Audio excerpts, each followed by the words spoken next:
कक्षा 10वीं की स्टूडेंट फाइनली आपके यहाँ पर हिंदी का त्रैमासिक परीक्षा 2023 का पेपर लेके आ चुके हैं। और साथ ही स्टूडेंट जो आपके यहाँ पे इंग्लिश पेपर वो तो आपका हो चुका है, आपके यहाँ पे हिंदी पे होने वाला, इसमें आपको कोई गैप भी नहीं है। तो आपको यहाँ पर अच्छे से देखना, साथ ही आपके पास जहाँ टाइम भी नहीं है तो आप यहाँ पर इस पे याद कर लेते पूरी आप मार्क्स लाएंगे।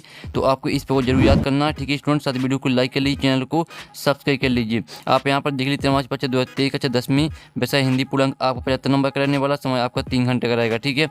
आपके नए आते सही प्रश्न हल करना अनिवार्य है। और दूसरा प्रश्न की मांग 1 से 5 तक वस्तुनिष्ठ प्रश्न जिनके लिए यहाँ पर 30 अंक निर्धारित हैं। और तीसरा आपके यहाँ पर निर्देश आता चौथा 5वां, ठीक है। आप यहाँ पर निर्देश देख लीजिए। तो चलिए स्टूडेंट जो आपके यहाँ पर पेपर है वो देख लेते हैं। उससे पहले वीडियो को लाइक और चैनल को सब्सक्राइब जरूर करना, ठीक है। तो चलिए जो आपके यहाँ पर पेपर है वो आप देख लेते हैं। तो आपके यहाँ पर आते 6 नंबर के सही विकल्प, तो हमने यहाँ पर जूम कर लिया तो आप यहाँ पर अच्छे से देख पाएंगे। सही विकल्प चुनकर लिखी पर आता हिंदी के पद्य साहित्य का दूसरा काल है, तो आपका आता रीतिकाल, बात आदिकाल और सादा भक्तिकाल और दाता आधुनिक काल। तो यहाँ पे हिंदी के पद्य साहित्य का दूसरा काल है, आपके इसका करेक्ट आंसर आ हो जाएगा रीतिकाल। दूसरा आता छायावाद के प्रतिनिधि कवि हैं, तो आपका आता जनशंकर प्रसाद, बात ऋतुराज और सात सूरदास और आता धर्मवीर भारती। तो यहाँ पर छायावाद के प्रतिनिधि कवि हैं आपके जयशंकर प्रसाद। दूसरे का आपका करेक्ट आंसर रहेगा। तो आपको यहाँ पर अच्छे से याद करते जाना, साथ ही सुनना है, जिससे पूरी ऑब्जेक्टिव वो आपको यहीं पे याद कर लेना, ठीक है। तीसरा तक काव्य के भेद होते हैं, तो आपके 1 होता है, 2 होता है या 3 या 4। तो यहाँ पर काव्य के भेद होते हैं आपके 2, तो आपके यहाँ पर तीसरे का करेक्ट आंसर हो जाएगा।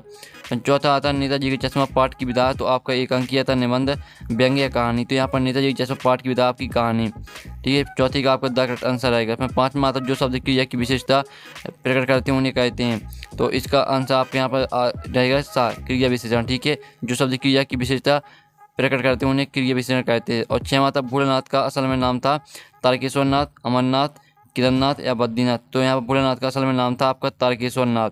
6वें का आपका करेक्ट आंसर हो जाएगा। तो इस तरह से आपके यहाँ पर 6 नंबर के आपके जो सही विकल्प हैं वो आपके यहाँ पर कंप्लीट हो जाते हैं। अब चलिए आपके यहाँ प्रश्न 2 आता रेगिस्तान पूर्ति कीजिए। आपके 6 नंबर के रेगिस्तान आते हैं। तो पहला आता सूर्य की भक्ति दोनों भाव की है, तो यहाँ पर सूर्य की भक्ति आपकी सांख्य भाव की है, ठीक है। और दूसरा आता गोपियाँ उद्भव को दोनों मानती हैं, तो यहाँ पर गोपियाँ उद्भव को बड़ा भागी मानती हैं, दूसरे में आपका बड़ा भागी हो जाएगा।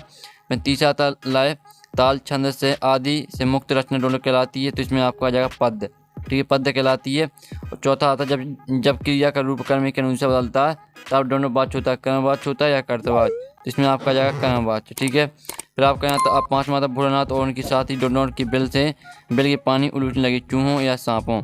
तो आप यहाँ पर देख लीजिए भोलेनाथ और उनके साथी चूहों, ठीक है, चूहों की बिल के पानी उलटने लगे, इसमें आपको चूहों आ जाएगा। 6वां आता चौपाई की प्रति चरण में मात्राएं दोनों होती हैं, तो यहाँ पर चौपाई की प्रति चरण में आपकी 16 मात्राएं होती हैं, ठीक है। चौपाई के प्रति चरण में 16 मात्राएं होती हैं। तो इस तरह से आपके यहाँ पर हो जाते हैं रेगिस्तान। और जो आपकी 6 नंबर की थी जल्दी से इनके स्क्रीनशॉट ले लीजिए। अब चलिए आपके यहाँ पर देख लीजिए आपकी प्रश्न 3 आता है सहयोगी बनाइए। आपकी 6 नंबर की आती है सहयोगी। तो पहले आती है आत्मकथ्य, तो इसे आपको यात्रा वृत्तांत से मैच कर देनी है। 3 वर्णों के मेल आपकी गण हो जाएगी। एकमात्र सहारा के लिए मुहावरा है, तो इसका आंसर अंधे की लाठी हो जाएगी। और अलंकार को मैच करना आपको आभूषण से, ठीक है। जो 5वीं आती कैप्टन चश्मे वाला, तो इसे मैच कर देना आपको यहाँ पर प्रतिमा का चश्मा। और 6वां आता साना साना हाथ जोड़ी, तो इसे मैच करना आपको जयशंकर प्रसाद से। तो इस तरह से आपकी यहाँ पर हो जाती हैं सही जोड़ी कंप्लीट। आपके एक शब्द वाक्य में उत्तर दीजिए। आपके 6 नंबर के आते हैं एक शब्द वाक्य में उत्तर। तो गोपी के अनुसार राजा का धर्म क्या है, ठीक है। तो इसका आंसर रहेगा आपका यहाँ पर गोपी के अनुसार राजा का धर्म आपका रहेगा। आप यहाँ पर देख लीजिए नीति से राज धर्म चलाना, या पहले का यहाँ पर आंसर रहेगा, जल्दी से देख लीजिए। फिर आपके यहाँ पर दूसरा आता है रामचरितमानस का प्रमुख छंद कौन सा है, तो जो आपका रामचरितमानस का प्रमुख छंद है वो आपको चौपाई है, ठीक है। जो आपके यहाँ पर लिखा हुआ दोहा ये आपका गलत है। जो रामचरितमानस का प्रमुख छंद है वो आपको चौपाई है। फिर आपका यहाँ पर आता गणों की कुल संख्या लिखिए, तो जो गणों की कुल संख्या वो आपकी 8 हो जाएगी, ठीक है। तो इस तरह से आपका तीसरा आंसर हो जाता है। फिर आपका चौथा आता है हिंदी गद्य साहित्य की लोकप्रिय विधा कौन सी है, तो यहाँ पे हिंदी गद्य साहित्य की जो लोकप्रिय विधा वो आपकी है कहानी, ठीक है। और प्रतिदिन में कौन सी समास है, तो यहाँ प्रतिदिन में आपका यहाँ पर द्विगु समास है, ठीक है। द्विगु समास रहेगा आपका 5वें। और 6वां आता कंपनी की काम के सिलसिले में कस्बे से कौन गुजरता था, तो इसका आंसर रहेगा आपका हालदार साहब। तो इस तरह से आपके यहाँ पर हो जाते हैं, ठीक है। एक शब्द वाक्य में होता है। आप यहाँ पर देख लीजिए गोपी के अनुसार राजा का धर्म क्या है, तो आपका इसका आंसर रहेगा नीति से राजा धर्म चलाना। रामचरितमानस से प्रमुख छंद चौपाई रहेगा। गणों की कुल संख्या आपकी 8। हिंदी गद्य की लोकप्रिय विधा आपकी कहानी हो जाएगी। और प्रतिदिन में कौन सी समास है, तो इसमें आपके रहेगा यहाँ पर द्वंद्व समास, द्विगु समास, ठीक है। और कंपनी के काम के सिलसिले में कस्बे से कौन गुजरता था, तो इसमें रहेगा हालदार साहब। अब चलिए आपके यहाँ पर आते हैं सत्य असत्य जानकारी लिखिए। आपके 6 नंबर के आते हैं। तो उद्भव का संदेश गोपियों को गुड़ की तरह मीठा लगा, ये आपके यहाँ पर रहेगा, ठीक है, असत्य। पहला आपके यहाँ पर असत्य रहने वाला है।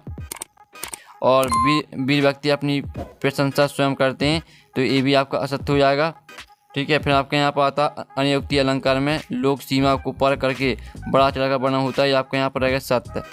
और कैप्टन चश्मे वाला आजाद हिंद फौज के सिपाही था, ये भी आपका सत्य रहेगा। और नाटक गद्य की विधा नहीं है, ये आपका असत्य हो जाएगा, ठीक है। 5वां आपका असत्य हो जाएगा। 6वां था क्रिया के वर्तमान काल में काम होने के पता चलता, तो इसका आपका यहाँ पर सत्य हो जाएगा। तो इस तरह से आपके यहाँ पर सत्य असत्य कंप्लीट हो जाते हैं। और साथ ही हमने आपकी पूरी ऑब्जेक्ट यहाँ पर करा दिए हैं और आपने अच्छे से याद भी कर ली होंगे। अब चलिए आपका प्रश्न 5 आता प्रगतिवाद की तो विशेषता प्रवृत्ति लिखिए, अथवा रीतिकाल को श्रृंगारकाल क्यों कहा गया लिखिए, ठीक है।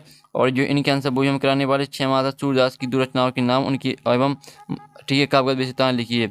अथवा आता गोस्वामी तुलसीदास की दो रचनाओं के नाम एवं काव्यगत विशेषताएं लिखिए। और प्रश्न 7 आता उद्भव के व्यवहार की तुलना किस किस से की गई है। अथवा आता गोपियों द्वारा उद्भव को भागवान करने में क्या व्यंग्य निहित है। प्रश्न 18 देख लीजिए, प्रश्न 8वां देख लीजिए। परशुराम के क्रोध करने पर लक्ष्मण ने धनुष के टूट जाने के लिए कौन कौन से तरह के दिए हैं। और इसका अथवा आता लक्ष्मण ने वीर उदय की क्या क्या विशेषता बताई। प्रश्न 9 आता चौपाई छंद की परिभाषा उदाहरण लिखिए, अथवा आता अतिशयोक्ति अलंकार की परिभाषा उदाहरण सहित लिखिए, ठीक है। फिर आपका 10वां क्वेश्चन महाकाव्य एवं खंडकाव्य में अंतर लिखिए, आपका 10वां क्वेश्चन है। अब 10वीं का आपका यहाँ पर अथवा देख लेते हैं। तो आप यहाँ पर देख लीजिए, आपका 10वीं का अथवा आता 10वां रस किसे माना गया, उदाहरण सहित लिखिए। और आपका प्रश्न 11वां आता रिपोर्टाज किसे कहते हैं। अथवा आता हिंदी साहित्य के दो निबंधकारों के नाम उनकी रचनाएं लिखिए। 12वां क्वेश्चन आता आत्मकथा, ठीक है, आत्मकथा और जीवनी में 2 अंतर लिखिए। अथवा आता कहानी उपन्यास में 2 अंतर लिखिए। प्रश्न 13 आता मन्नू भंडार की भाषा शैली एवं 2 रचनाओं के नाम लिखिए। इसका अथवा आता सोम प्रकाश की भाषा शैली एवं 2 रचनाओं के नाम लिखिए। सभी क्वेश्चन को आपको यहाँ पर अच्छे से याद करना, ठीक है। पेपर देने से पहले इस पेपर पूरा आपको रट के जाना है। और 14वां आता भगत की पतवधु अकेला क्यों नहीं छोड़ना चाहिए थी। अथवा आता सेनानी ना होते हुए भी चश्मे वाले को लोग कैप्टन क्यों कहते थे। आप 15वां आता अर्थ के आधार वाक्य के भेद लिखिए। अथवा आता संधि किसे कहते, संधि की भेद लिखिए। प्रश्न 16 आता निम्नलिखित वाक्यों को निर्देशानुसार परिवर्तित करके लिखिए। तो मैं कल भोपाल जाऊंगी, इसको आपको प्रश्नवाचक वाक्य में परिवर्तित करना है। और यह आपका विद्यालय, इसको आपको निश्चितवाचक वाक्य में परिवर्तित करना है।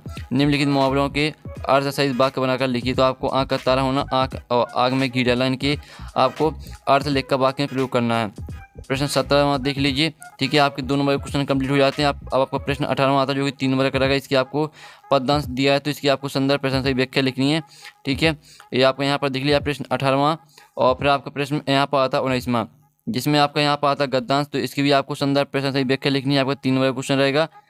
फिर आपका प्रश्न 20 आता जिसमें निम्नलिखित विषयों पर अनुच्छेद लिखिए। मेरे जीवन का लक्ष्य। अथवा आता विज्ञापन लेखन से आशय, ठीक है। आप यहाँ पर देख लीजिए विज्ञापन लेखन से क्या आशय आपको बताना है। प्रश्न 21 आता निम्नलिखित आपत्ति काव्यांश को पढ़कर पूछे गए प्रश्न को उत्तर लिखिए। गगन गगन तेरा एस्परा, पवन पवन तेरा बारगरा, ठीक है। इस तरह से आपका दिया, तो इसका आपको यहाँ पर आप यहाँ पर देख लीजिए उपयुक्त काव्यांश का शीर्षक लिखिए। आप अपने देश को प्यार क्यों करते हैं, और उक्त काव्यांश का भावार्थ लिखिए, ठीक है। इन प्रश्नों को आपको आंसर देना है। तो जो आप यहाँ पर दिया काव्यांश को आपको ध्यान से पढ़ लेते हैं, तो इनके आंसर आपसे बन जाएंगे। इसका अथवा आता जो कि आपका गद्यांश आता है। अगर आपसे काव्यांश नहीं बनता है तो आप यहाँ पर गद्यांश कर सकते हैं। इसमें भी आपको यहाँ प्रश्न 3 प्रश्न दिए हैं, इनके आंसर आपको लिखने हैं। और प्रश्न 22 आता है जिसमें विद्यालय के प्राचार्य को शाला शुल्क से मुक्ति हेतु आवेदन पत्र लिखना है। अथवा आता परीक्षा में प्रथम स्थान प्राप्त करने पर अपने मित्र को एक बधाई पत्र लिखिए। और 23वां क्वेश्चन आता है जिसमें आपको यहाँ पर एक रूपरेखा सहित आपको निबंध लिखना है। तो इस तरह से कक्षा 10वीं का यहाँ पर हिंदी का पूरा पेपर कंप्लीट हो जाता है। साथ ही जो आपके क्वेश्चन है इनका सॉल्यूशन मिल जाएगा आपको टेलीग्राम ग्रुप में, और टेलीग्राम ग्रुप की लिंक वीडियो की डिस्क्रिप्शन दी रखी है। तो जाइए आप यहाँ पर और टेलीग्राम ग्रुप ज्वाइन कर लीजिए, आपको टेलीग्राम ग्रुप में पूरी पेपर का सॉल्यूशन मिल जाएगा। तो हम यहाँ पर नेक्स्ट वीडियो में मिलते हैं। टेक इन, बाय बाय।